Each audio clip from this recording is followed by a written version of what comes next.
Yeah. With Pat McAfee, of course, who now is one of the kings of ESPN, who I do like Pat. And talking about how, I stood up and, ends up I was right. I got canceled a month before Aaron got canceled. And we got to be closer friends during that time because as soon as I saw his cancellation, I texted him and I pushed send and he was immediately writing back because we were all in this like fearful, crazy thing. And I remember telling me that he would get text messages from some of the other top quarterbacks in the league and players, but specific quarterbacks who were like, dude, I'm with you. I'm right there with you. Not one said it, though, publicly and let him fry. They were fine with that.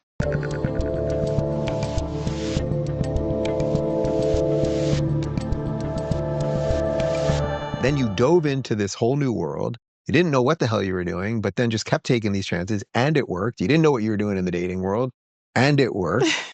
And it's like, that's the lesson that I was trying to illustrate for people on this August show. Yeah, on this August show. Yeah. You're right. And there was a moment when I did drive away from that house.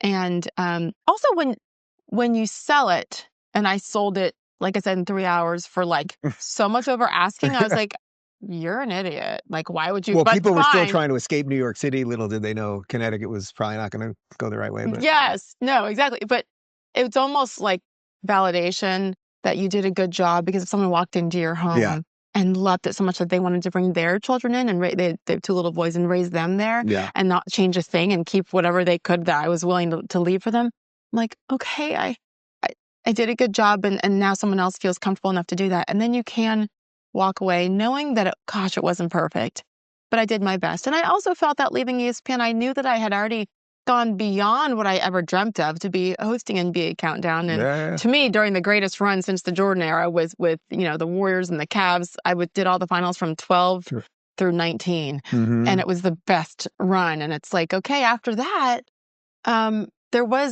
came back to SportsCenter, my roots. Yeah.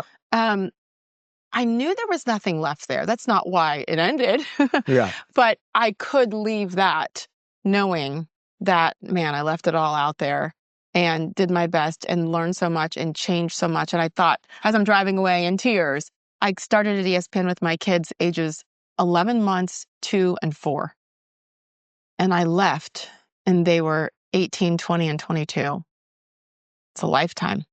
And I wouldn't have had so much if not for those years there, which is why you don't change anything. But it was healthy. I don't have a desire to go back and visit. I'm good. I obviously didn't love it there anyway, between the weather and the taxes and the people. And I mean, there were certainly some awesome people. But I think moving my whole life as an Army kid, leaving is hard. Mm-hmm. And to go back, it just brings back all these things, some of which are really good, but they're past. Right. And you can't go recreate it, even if you want to. Well, so you have to go recreate it elsewhere with other people. It's not like you're going to walk into the office in Bristol and they're going to be like, Sage, it turns out you were right about everything.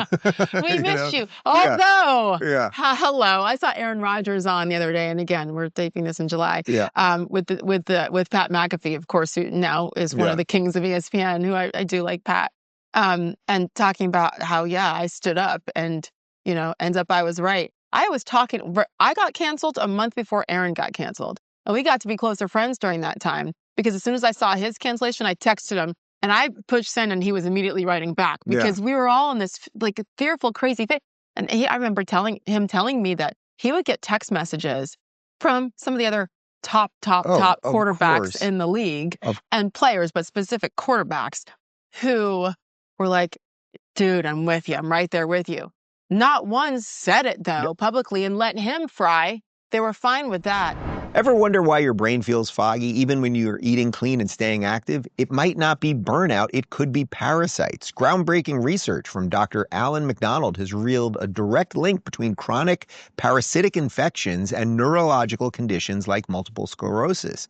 These hidden invaders can trigger inflammation, cause nerve damage, and contribute to long-term cognitive decline. That's why a full-body cleanse at least once a year isn't just a trend, it's a necessity. Enter the Wellness Company. Their all-new Cleanse Combo combo brings together ivermectin and mebendazole, the gold standard solution trusted by professionals. The medical grade duo. This medical grade duo is designed to eliminate harmful parasites, support your immune system, and protect your brain and body from the inside out. No trendy gimmicks, just real science and serious results. Fill out a short intake form and get a 3-month supply delivered right to your door. Maha is here, and the wellness company is leading the charge, making hard-to-access medications available digitally so you can take control of your health.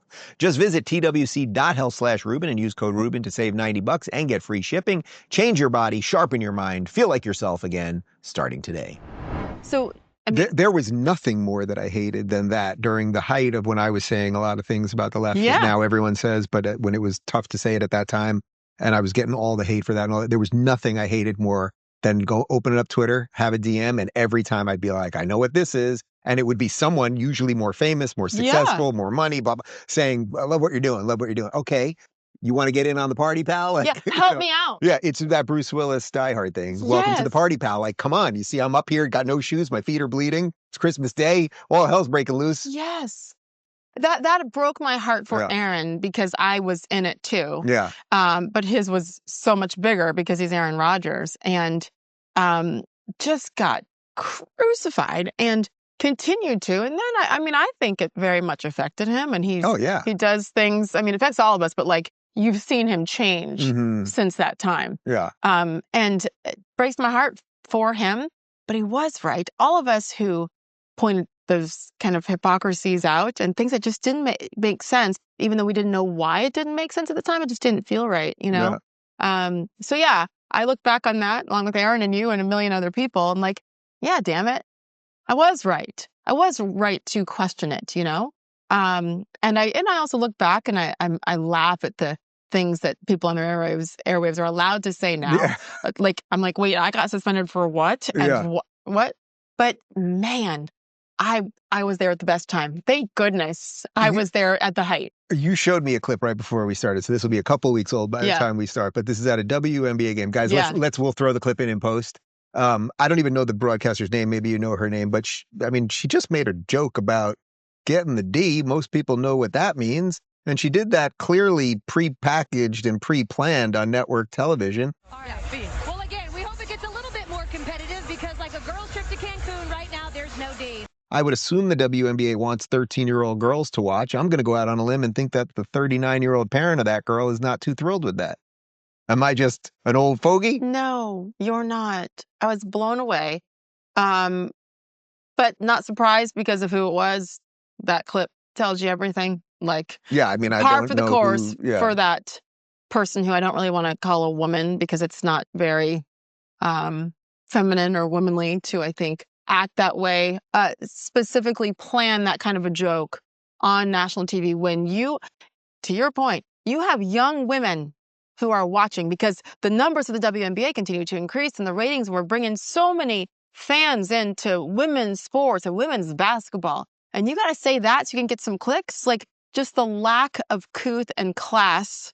But in some way, does it feel like the next extension of the internal struggle that's happening with the WNBA now? Like this thing that's between where there's this sort of, well, there's clearly a racial tension. Then there's the financial tension, which I guess is the meta tension above everything that they claim that they're not being paid enough, even though the league loses $40 million a year. But so you have the financial tension. There seems to be some racial tension. There's definitely some racial tension. There seems to be some sexuality tension. There's that. There's just general, like, we're not the NBA tension, right? Like, I don't even mean it financially, but the skill level, it's just different. Guys and girls are different. It's different. It's a different game. That's not to say girls aren't awesome, obviously.